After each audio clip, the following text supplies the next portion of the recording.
Bueno, pues vamos a continuar el vídeo donde lo habíamos dejado, el vídeo 3. Vamos a empezar ahora con este vídeo 4, que si recordáis nos habíamos quedado, a ver si consigo que esto salga, nos habíamos quedado aquí hablando de la estructura que da un poco el libro de Kotler para el desarrollo del plan de investigación. Esa estructura está basada en estos 4 elementos que eran enfoques de la investigación, método de contacto, plan de muestreo e instrumentos de la investigación.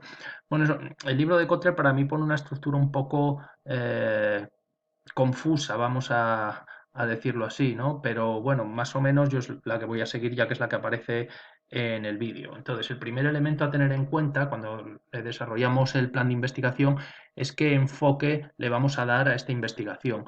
Kotler recoge 3, que son observación, encuestas, a ello le añado el panel para, bueno, explicarlo un poquito más, con más de amplitud, digamos, y experimentos. Eh, Evidentemente hay más enfoques de la investigación que estos que están aquí. De hecho, más adelante veremos que también aparecen los métodos cualitativos. Pero bueno, como digo, la forma en la que la estructura Kotler es así y vamos a respetarlo, vamos a decir así, ¿no? El primer enfoque es la observación, que es un enfoque, luego los desarrollaremos con un poco más de calma, pero es un método en el cual recogemos información sin colaboración o sin interacción directa de la persona que nos ofrece esa información. Es decir, observamos lo que hace esa persona y obtenemos información sin que ésta nos la dé. La observación puede ser tan sencilla como recoger datos para un cuestionario que se pueden contestar por observación, por ejemplo, el sexo. Yo no le pregunto a alguien si es hombre o mujer, porque es algo que se puede ver a simple vista, y si soy un entrevistador que está haciendo una entrevista personal, pues simplemente lo marco en el cuestionario. O se pueden plantear otras técnicas un poco más sofisticadas que veremos más adelante en la diapositiva en la que desarrollamos esto. Luego están los métodos que yo voy a llamar cuantitativos, aunque Kotler solo habla de la encuesta, pero yo a la encuesta, por ejemplo, le añado el panel. Son métodos cuantitativos de cantidad, no cualitativos de calidad, vamos a decir así. Los métodos cuantitativos son aquellos que nos dan resultados numéricos, resultados que se pueden analizar de forma directa estadísticamente, ¿no? Y los dos grandes métodos cuantitativos son las encuestas, que es el que dice Kotler, y el panel. La diferencia entre encuestas y panel es que las encuestas son un método transversal y el panel un método longitudinal. ¿Qué quiere decir esto? Que las encuestas recogen información en un momento del tiempo, mientras que el panel recoge información continuamente a lo largo del tiempo. ¿Vale? Información generalmente en ambos casos cuantitativa. También puede haber algunos paneles cualitativos, pero generalmente es información cuantitativa. ¿De acuerdo? Bueno, ¿cuál es la diferencia entonces entre las encuestas y el panel? Bueno, si vosotros estáis más que acostumbrados a hacer encuestas, sabéis lo que es. En un momento dado, por ejemplo, las encuestas estas de valoración de los profesores a final de curso o a final de cuatrimestre, es una encuesta en la que rellenáis información en un instrumento que es el cuestionario en un determinado momento y os olvidáis de ella. Por eso se dice que es transversal, se hace solo en ese momento del tiempo. Mientras que el panel es una metodología en la que se va ofreciendo información generalmente de un tipo bastante similar a este, pero se va haciendo continuamente a lo largo del tiempo. Seguramente el panel que más os suene es el que llamamos el panel de audiencias. ¿Vale? El panel de audiencias es el panel en el cual se recogen las audiencias de televisión.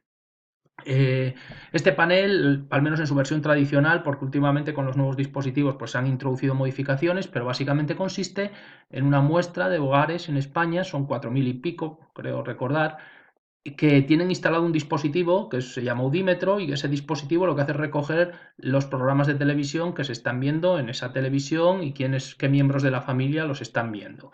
Eh, con esa información se envía directamente a la empresa o al instituto que dirige ese panel, en España es Cantar Media, y ese instituto elabora los datos de audiencia de los distintos programas. Así que cuando sabemos o cuando nos dicen pues, que tal partido de fútbol lo han visto 6 millones y pico de televidentes, lo que nos están diciendo es que de esa muestra de 4.000 hogares, pues ha habido el porcentaje, un determinado porcentaje de personas viendo ese partido, y extrapolado eso a los 40 y pico millones de españoles, pues nos dan que han visto ese partido 6 millones de personas. Y como veis, supongo que conoceréis que todos los días se saca información del panel de audiencias. Eso quiere decir que esa información se está mandando continuamente, todos los días. Por eso es un panel, porque manda información continua. ¿Vale? No es el único panel que existen paneles de distribuidores, existen paneles de consumidores, etcétera, etcétera, que también van mandando información todos los días. ¿De acuerdo? Pero bueno, básicamente esa es la idea del panel, que la distingáis de la encuesta, es información generalmente cuantitativa, y que lo que hace es que recoge información continua, mientras que la encuesta recoge el mismo tipo de información cuantitativa, pero lo recoge en un solo momento del tiempo. ¿Vale? Y por último están los experimentos, que es una técnica empleada para investigaciones causales, es decir, para ver investigaciones causa-efecto. Es decir, esta situación causa este resultado, sí o no. Si lo queremos comprobar, lo que tendremos que realizar es un experimento. También lo veremos más detenidamente. ¿Vale? De hecho, pues vamos a plantearnos en el desarrollo de la investigación lo que es la observación. Como dice aquí, es una técnica que recoge datos observando a las personas, acciones y situaciones relevantes, sin que esas personas tengan que, en principio, colaborar. Existen, de hecho, varias versiones de observación, pero una de las formas de clasificarlo es entre observación oculta y observación no oculta, ¿no? La oculta es cuando se recogen los datos sin ni siquiera que la persona que está ofreciéndonos esos datos se entere de que se están recogiendo. Puede ser obviamente la que luego más cuestiones éticas pueda plantear. Y luego está la observación no oculta, que es que se recogen datos por observación, pero la persona observada, la persona que nos entrega los datos, es consciente de que se la está observando. ¿Vale? O sea que simplemente recogemos datos sin que la otra persona nos los dé. Es que la persona observada, sin que la fuente de información nos dé esos datos. ¿Vale? La observación tiene una ventaja, y es que sus datos son, en general, sobre todo la observación oculta, son muy sinceros. Entonces, en ese sentido está muy bien, pero tiene el problema de que hay cuestiones que son difíciles o imposibles de observar.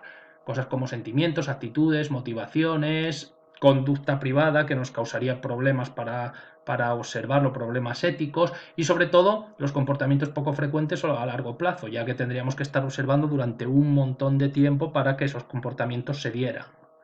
¿Vale? Entonces esas cosas, lo que nos llevan para observar esas cosas, para entender sobre sentimientos, sobre actitudes, sobre comportamientos a largo plazo, tenemos que utilizar otras técnicas que no son la observación. Técnicas que, digamos, son menos directas o, entre comillas, menos sinceras, pero que nos permiten superar todos estos problemas de la observación. ¿Vale? Una técnica muy particular dentro de la observación es lo que llamamos la observación etnográfica. De hecho, la observación etnográfica es parte de un tipo de investigación que es la investigación etnográfica, que no solamente nos recoge la observación. La etnografía lo que nos plantea es que la información se recoge en el ambiente natural de los observados. En vuestras diapositivas veis que hay un link, simplemente era una observación, a una investigación de este tipo de un instituto, pero da problemas la página de privacidad y por eso lo he quitado. Si queréis probar, podéis probar a entrar, pero vamos, os va a decir que es una práctica no segura. La observación etnográfica básicamente consiste en meternos en la situación real y observar. Una técnica, perdón, muy relacionada con la observación etnográfica es lo que llamamos el comprador misterioso o mystery shopper. ¿Qué es un comprador misterioso o mystery shopper? Que se utiliza un montón en turismo, en sus versiones de viajero misterioso, huésped misterioso, etcétera, etcétera.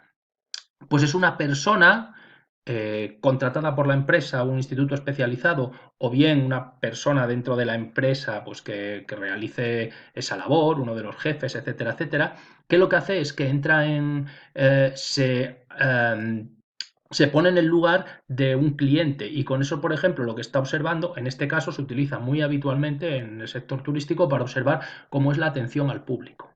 Es decir, yo me hago pasar por viajero de un avión, por viajero de un medio de transporte, de una compañía de autobuses, etcétera, y observo pues cómo funciona el personal de a bordo, cómo funciona el conductor del autobús, si se hacen las paradas, etcétera, etcétera. Y lo que estoy haciendo es ver el comportamiento de los observados en su ambiente natural, en este caso en su ambiente de trabajo.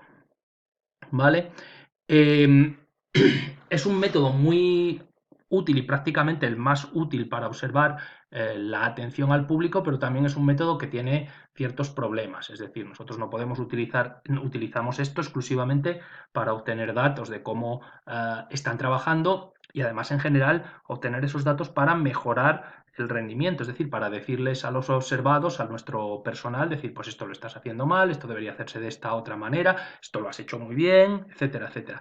No se debe utilizar para, yo qué sé, pues pillar a alguien cometiendo algún delito o algo por el estilo, porque eso es algo que un investigador de mercados o incluso un jefe no tiene derecho porque no es un detective ni es un policía y también los trabajadores tienen una privacidad. De hecho, yo diría que en sentencias, etcétera, generalmente se suele dar la razón a los trabajadores porque está la privacidad del trabajador por encima del derecho a pillarlo, entre comillas, que pueda tener el empresario. Es decir, para hacerlo ya habría que hacerlo de otra manera, suponiendo que está cometiendo algún delito o algo por el estilo.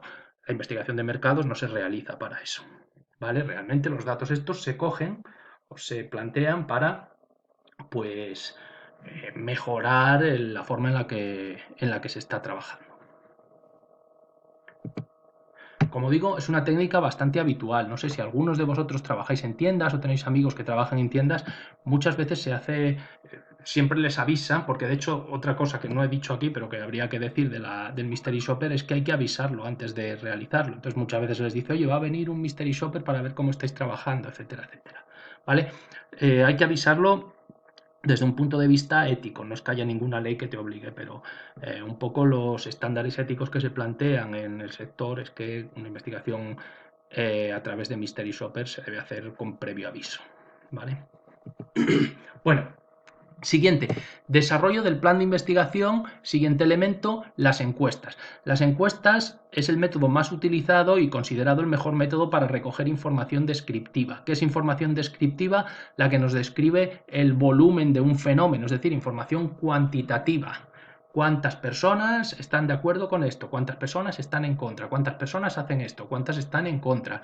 ¿Qué valoración le damos a este servicio? ¿Qué valoración le damos a este otro? Nos está describiendo el volumen o el punto hasta el que un determinado fenómeno se produce y por eso lo denominamos información descriptiva.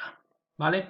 El cuestionario, perdón, la encuesta se realiza a través generalmente de un instrumento que se llama el cuestionario y que tiene diferentes características. La primera es un diferente nivel de estructura. La encuesta puede ser estructurada, semiestructurada o no estructurada. ¿Vale? Generalmente cuando la encuesta, el modelo normal de encuesta es la encuesta estructurada. Sin embargo, cuando realizamos una investigación de tipo más cualitativo, que no buscamos obtener datos, se tiende más a un cuestionario semiestructurado o no estructurado. ¿Qué quiere decir estructura? Que todas las preguntas a todos los que le preguntas se hacen en el mismo orden, exactamente igual y sin variar la pregunta. Por eso ahí es donde nos da información más descriptiva. Sin embargo, si la encuesta no se estructura, es decir, si simplemente es un pequeño guión de temas a tratar y se deja que la persona conteste un poco lo que le dé la gana o vaya por diferentes caminos, eso sería un cuestionario no estructurado o semiestructurado y la información que obtendríamos no sería tanto de tipo descriptivo. ¿Vale? Simplemente tendríamos otro tipo de información que veremos más adelante. Cuando es estructurado, como decimos ahí, se hacen listas formales de preguntas realizadas de la misma forma. Es decir, una encuesta, básicamente lo que buscamos es que el cuestionario, ni siquiera la forma de pasar el cuestionario cambie en nada. Es decir, que las diferencias que hay entre las respuestas dadas sean realmente diferencias de los encuestados o de la opinión que tienen los encuestados sobre ese asunto, no derivadas pues de la forma que tiene el cuestionario, de cómo se hace la pregunta, etcétera, etcétera. Las preguntas se pueden realizar de forma directa o de forma indirecta. De forma directa pues son más fáciles de entender y realmente menos dudosas en cuanto a la información que nos ofrece, pero también dejan más lugar a que no se responda con sinceridad, sobre todo pues temas que pueden ser un poco complicados para el encuestado, etcétera, etcétera. La información, las preguntas indirectas, por el contrario, lo que nos permiten es abordar determinados temas evitando que nos den información incorrecta, pero también es cierto que es más difícil luego interpretarlas, ¿no? El resultado no tiene una interpretación tan directa, tan exacta. Cuando utilizamos una encuesta no estructurada, lo que nos permiten es que el investigador decida qué preguntar en cada momento, ya lo hemos comentado anteriormente, y una de las características de esta metodología es que es una metodología muy flexible, nos permite adaptarnos a un montón de circunstancias, nos permite adaptarnos a personas que, por ejemplo, trabajan y están muy poco tiempo en casa o a personas que están mucho tiempo en casa porque trabajan en casa, ¿no? Nos da igual el colectivo al que nos dirijamos, que es relativamente fácil conseguir información de cualquier colectivo. También se adaptan a casi cualquier tema o casi cualquier aspecto a investigar, etcétera, etcétera. Y luego se obtiene información rápida a un coste bajo. Es otra de las ventajas y por qué se utilizan tanto las encuestas. De hecho, muchas veces cuando hablamos de investigación de mercado, la gente solo piensa en este método, que son las encuestas.